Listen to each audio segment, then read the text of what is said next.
Good morning प्यारे बच्चों। Athletic देखभाल की श्रृंखला में आज हम जो टॉपिक लेंगे वो है भीतरी घाव या कंट्यूशन। भीतरी घाव या कंट्यूशन। प्यारे बच्चों, जैसा कि मैंने आपको पहले टॉपिक में बताया था कि प्रत्येक खिलाड़ी ऊंचाइयों को छूने के लिए जी तोड़ पुरजोर अपनी मेहनत करता है और अच्छा प्रदर्शन करने के लिए पूरी ताकत लगाता है। कई बार खेल उपकरणों का अच्छा ना होना, मैदान का समतल या अच्छा ना होना, या कहें कि जो सही प्रकार से प्रशिक्षित खिलाड़ी नहीं होते हैं उनको कई बार चोट लगने का खतरा बना रहता है। और चोटों के अंदर एक चोट आती है जिसको हम कहते हैं भीतरी घाव या कंट्यूशन। प्यारे बच्चों, मैं आपको बताऊं, भीतरी घाव को मांसपेशियों की चोट भी कहा जाता है। अर्थात कंट्यूशन या भीतरी घाव को मांसपेशियों की चोट भी कहा जाता है और इसको कई बार अंदरूनी चोट भी कहते हैं।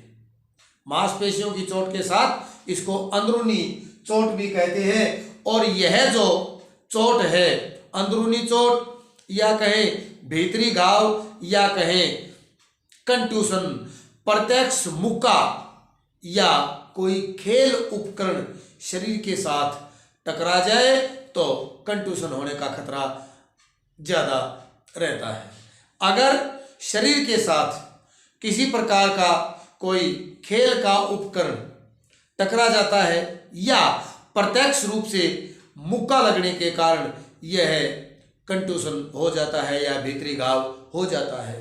प्यारे बच्चों, इस प्रकार की चोटों की अधिकतर संभावना मुक्केबाजी, कबड्डी और कुश्ती के अंदर बनी रहती है। इस प्रकार की चोट के अंदर रक्त कोशिकाएं टूट जाती हैं और या कहें कोशिकाएं टूट जाती हैं और कभी कभी कोशिकाओं से रक्त बहने लग जाता है और भीतरी घाव के अंदर एक अकड़न सी महसूस होने लगती है। ऐसा लगता है जैसे घाव अकड़ गया है, सूजन आ जाती है।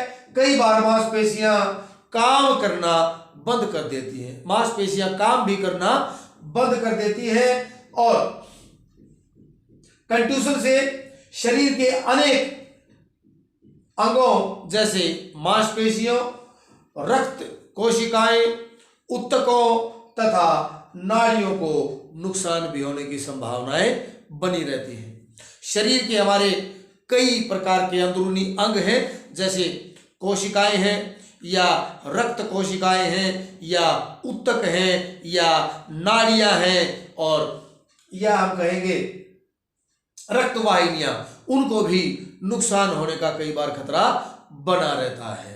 तो मैंने आपको बताया कि प्रत्यक्ष मुक्का या खेल उपकरण लगने से जो हमारे मांसपेशियों को नुकसान होता है उसको अंदरूनी चोट, भीतरी घाव या कंट्यूशन कहते हैं। अब आता है प्यारे बच्चों कि हमें कैसे पता चलेगा कि कंट्यूशन या भीतरी घाव हुआ है, इसके क्या क्या लक्षण हैं।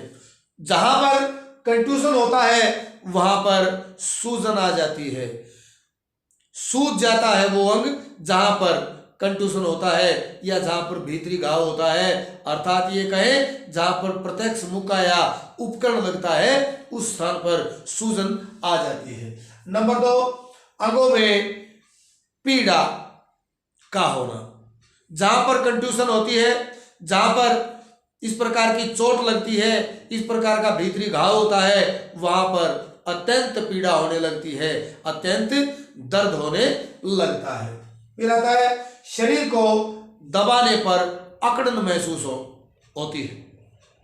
जहां पर कंट्यूशन हुआ है या जहां पर भीतरी घाव हुआ है या जहां पर चोट लगी है, अगर उस स्थान को हम दबाएंगे तो वहां पर अकड़न सी महसूस होती है। चमड़ी का रंग बदल जाता है। कई बार आपने देखा भी होगा, जब इस प्रकार की चोट लगती है तो नीला या लाल रंग हो जाता है चमड़ी का। तो जहां पर कंट्यूशन होता है, जहां पर भीतरी घाव या मांसपेशियों को नुकसान होता है, रक्त जो कोशिकाएं उनको नुकसान होता है या ऊतकों को नुकसान होता है, इस प्रकार की चोट लगती है तो चमड़ी का रंग बदल जाता है। शरीर के अंगों का शिथिल पड़ जाना और शरीर का जो हमारे अंग है वो काम करना बंद कर देते हैं, अर्थात उनमें इतना दर्द, इतनी पीड़ा महसूस होती है कि वो शिथिल हो जाते हैं और काम करने की स्थिति में भी नहीं रहते हैं।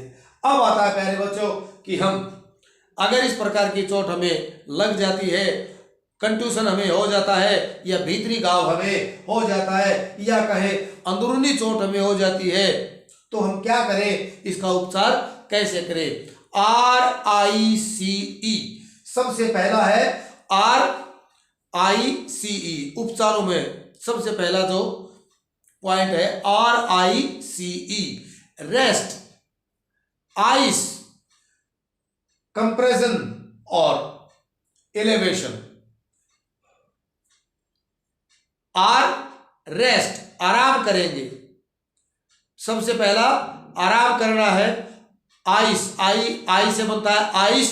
आइस का अर्थ है बर्फ से जहां पर चोट लगी है वहां पर मालिश करेंगे। और फिर आता है सी, कंप्रेशन, दबा कर रखेंगे। जहां पर चोट लगी है उस अंग को दबा कर रखेंगे, कंप्रेस करेंगे, दबाएंगे। और फिर आता है एलिवेशन, ऊंचा रखना। ई से इवेलेशन, एलिवेशन ऊंचा रखना, और जहां पर ये चोट लगी है उस स्थान को हम ऊंचा रखेंगे। ई से एलिवेशन। नंबर 2 आता है पट्टी लपेटेंगे अंगों के ऊपर। जहां जिस अंग के ऊपर ये चोट लगी है उस चोट के ऊपर पट्टी हम लपेटते हैं और 72 घंटे तक उस अंग को पट्टी के द्वारा दबाकर रखा जाता है। फिर नंबर 3 आता है प्रतिदिन 3 से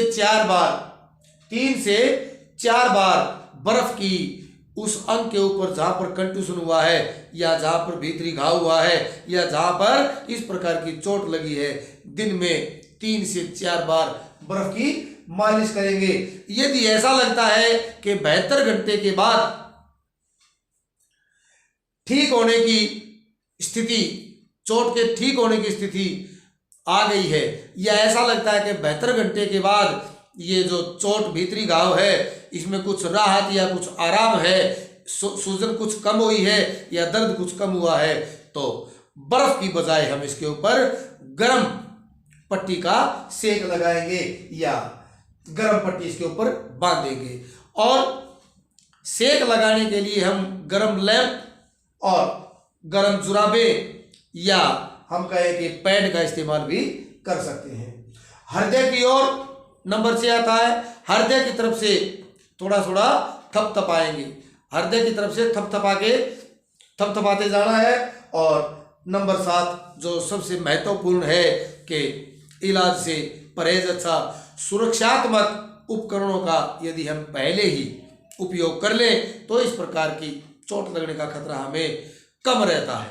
प्यारे बच्चों, आज हमने किया कंट्यूशन क्या है, अर्थात भीतरी घाव क्या है, इसके ये कैसे होता है या कैसे ये चोटें संभावित होती हैं, इन चोटों को लगने का खतरा किस प्रकार से बना रहता है और कैसे हम पहचानेंगे कि कंट्यूशन हुआ है, इसके लक्षण और कंट्यूशन या भीतरी घाव के उपचार आज हमने किए।